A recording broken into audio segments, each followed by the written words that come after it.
for those of y'all that are unfamiliar, I will remind you all, they faced each other 4 times before in the playoffs, and the Warriors and Steph Curry have beaten LeBron 3 times to 1 time. LeBron, though, had the most epic of them all, 2016, coming back from down 3-1. Joy, what is on the line in quite literally the most fascinating playoff series we have seen in a mighty long time? What's on the line, Lakers, Warriors? I think it's building legacies. Right? When we talk about LeBron James and Steph Curry, when we talk about teams like the Lakers and the Warriors, they have long histories of success. They're both playing at a very high level. They both had history against each other. Yep. But this year's kind of interesting. We didn't know what the Warriors were going to be at the beginning of this year. There was a lot of drama that happened. The Lakers, we weren't even talking about them being in the postseason before the trade deadline. True. They still had to play in to the postseason. So for these two teams to be here and meeting at this moment, it feels very big. Coming off that Steph performance, the LeBron performance from the other night, it feels huge. It feels like this is going to be a part of something that we're going to add to their resumes, to their legacy, that when we talk back about their matchups over their careers, this will be a series that we mentioned in that breath. So I think you're exactly right. Shady, I was thinking about it like this. When there is finally the Last Dance documentary for LeBron James or for Steph Curry, the winner of this series and this series is going to get 6 to 8 minutes in that documentary alone, just this series. Like, we will retroactively look back at the Warriors versus the Lakers, and there will be a big chunk of that story being told in the history of their stories. But what's on the line in your mind, Lakers, Warriors? Man, I'm going to second that what Joy said. I'm going to say legacy, but legacy for Steph Curry. Like, as we see it right now, Steph Curry, in my opinion, other people might think otherwise, but he's a top 10 player of all time already. Now, if he goes up and beats LeBron James, then what happens, right? Because LeBron's top 3, top 5, or whoever's how you want to slice it. So I'm just thinking, like, man, if Steph Curry goes out here and wins this series, right, wins this game, you can't talk about the super team, right? They're defending champs already. So now they win this game, they go to the Western Conference Finals. Yes, sir. Again? Yeah. Where do you put this guy at? Because I think the next argument has to be with Magic Johnson. And we can wait for, later on today to talk about the Magic Curry. But I'm just thinking about, when I talk about legacy, and Joy talked about, it's like, when you watch this game going up against LeBron James and the Lakers, right, now the defending champs, and if he wins this series, where do you put him at?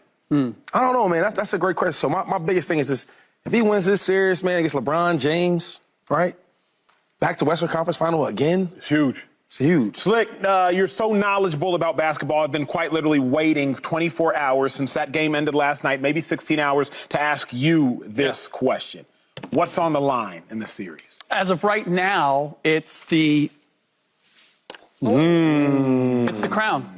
Who do we consider the better player, the most impactful player in the league right now? Impactful. You're right, Joy. It's going to impact how we see their legacies overall, and there's the I think that's going to be impacted more in terms of if one of them gets to the finals and adds a ring to the equation, yes, sir. right? Yeah, that matters, yeah. As of right now, and you said they've met 4 times previously? Yes, sir. I would say 5 times, because I would include the play-in game 2 years ago. Because at that time, there was that battle between the two still. And when LeBron won that game, what did we think? Okay, he still has Steph in his rearview mirror. And then Steph comes back and wins a ring.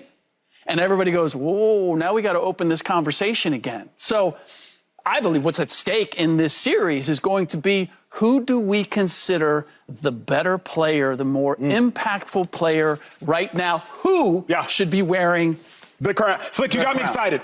Joy, I was pondering this thought. What's on the line in my mind, LeBron James putting the fire out. This Warriors team, as we know it, could have ceased to exist had LeBron James put the fire out in 2015. Can't fault him. Kyrie Irving injured, Kevin Love injured. LeBron comes back from down 3-1, and what did he do to that Warriors team? Threw them in utter chaos. They had to go get Kevin Durant. Now you go back to 2022, Warriors win a chip. Well, now it's 2023. LeBron, do what you should have done in 2015. Put the fire out. End all of this. Put an end to this Warriors dynasty once and for all. What was everybody saying on television? Had the Warriors lost to the Sacramento Kings, Draymond might not be there next year. You got to restart. You got to start over. Chemistry is gone. LeBron, in 2015, you let the Warriors fester. Now they full-grown German shepherds. Like, they some real dogs out there. End it. Put an end to it. Cease to hear about this Warriors dynasty. And I think, Joy, that LeBron could end all of it in this series if he wins the series. I don't know if I can go that far. We've been having this conversation about who's going to end this Warriors dynasty for years. True. Keep searching.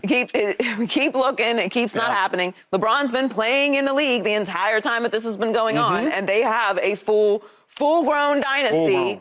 And LeBron could have stopped it at any point. And I don't think that's a knock on LeBron. You're allowed to have other great players in the league at the same time that LeBron is there. There were other great players when Jordan played. There were other great players when Kareem played.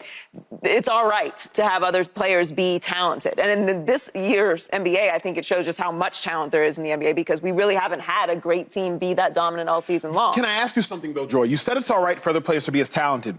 Is it all right for another dynasty to exist in the midst of your greatness? Yes, because no matter how much we've put the onus on the superstars in this sport, it is still a team sport. It is still dependent on your organization being functional.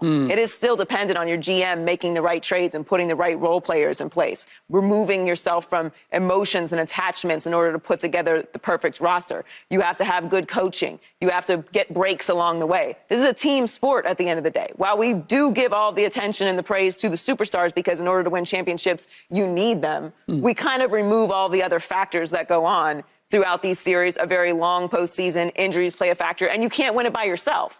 So I don't fault one particular player, even being LeBron James, that another team that is as well run as the Warriors are to be able to maintain the greatness that they have. That's so much nuance, Joy, but people don't like nuance. I'm sorry, I'm so smart. They don't, Slick, because 2-5 in the barbershops that I sit in, and you sat in them several times, nobody talks about all of the brilliant things Joy just mentioned. At the end of the day, if Steph Curry, who currently leads LeBron James in playoff matchups 15-7, if Steph Curry has a 19-8, 19-9 lead here in 10 days from now, and they win in 6, the Warriors do, it's not going to be pretty for LeBron James. 2-5. It's not going to be pretty when we retroactively say Steph Curry got 4 chips in LeBron's heyday, and when Jordan started winning, Akeem got 2, and that was it, and then Jordan was retired. It's not going to be pretty for LeBron if Steph has more titles than the King. That is, Slick, where I am stationed at. It's like, what's on the line? It's a whole lot on the line here. There's also the element of why have the Warriors continued to be great? Because to Joy's point, it's been the one organization that Steph has stayed with. You could make a case that the thing that makes the Warriors scary and still dangerous this year is their collective experience together, which makes this a mini series of their two careers at large. LeBron James has now been given a brand new team since the trade deadline. How quickly can he bring this together? How quickly can he make it succeed? That's what he's done in a variety of places. Meanwhile, Steph's strength has been, I came up with Dre, I came up with Clay, I've grown up with these guys, and now our collective experience and understanding of each other is what carries us through. And meanwhile, LeBron James at age 38 has a bunch of new young guns and fresh blood. Can that help him get to where he wants to go? It really is a conflict or a battle between two philosophies in how to win championships. I'm thinking this in response to what you said, because I'm torn with where you're at and where Joy is at in the sense of somebody ends dynasties eventually, or somebody ends dominance, if not dynasties, because dynasty we use shady very liberally. I go back, Slick, and I think about the fact that eventually LeBron James, he put an end to what the Celtics were doing. 2012, particularly, Game 6, he had 45, 15, and 5 Eastern Conference Finals. They go on to win, as Joy obviously knows very well. The Heat go on to win the whole thing that year. Clearly, the Heat went and lost to the Mavericks the year prior. Kawhi Leonard, we know what he did when he was in Toronto with that Warriors dynasty, with the Kevin Durant aspect of the Warriors dynasty. We recall what the Spurs did to the Heat dynasty. Now, there's a lot of nuance here because you could argue LeBron was going back to Cleveland eventually, but the Heat, after beating the Spurs, lost to the Spurs. My thought is, somebody has to, Joy, and many have tried, but nobody has succeeded in breaking up the Warriors. The only person who can is King. He did it in 2016, kind of, because he made him go get KD. Can he do it officially? But he didn't, though. He didn't break it up because they're still together. And I disagree. I don't think it is dominance. There's things that happen. I know I'm being very boring and very nerdy with all this nuance, but like injuries break up dynasties. People wanting money breaks up dynasties. KD wanting to go play with Kyrie in Brooklyn could have broken up a dynasty. Age breaks up dynasty. People retiring. Like there's all kinds of variables to what may end a dynasty. It may sound more dramatic that LeBron is going to go in there and this is the last time. And if he does beat this Warriors team and they don't make it back to the Western Conference Finals or things do fall apart, then that might be the narrative that is spun. Or the truth. Because if the Warriors go on to win a title like Shady has surmised, if they go on because this could happen, then Draymond going to be there next year and Poole going to be there next year. And everything will continue as it has. Sure. But if they don't even make the Western Conference Finals after winning the title last year, now something got to change. Yes, but it also ends, look, one way or the other. The idea that, so they bring everybody back. Do we think that they're going to be more poised? Let's not forget what happened during the regular season. Do we think the Warriors are going to be more poised to go chase a championship next year? It was extraordinary that they won one last year. It's extraordinary that they and the Lakers are where they are battling right now.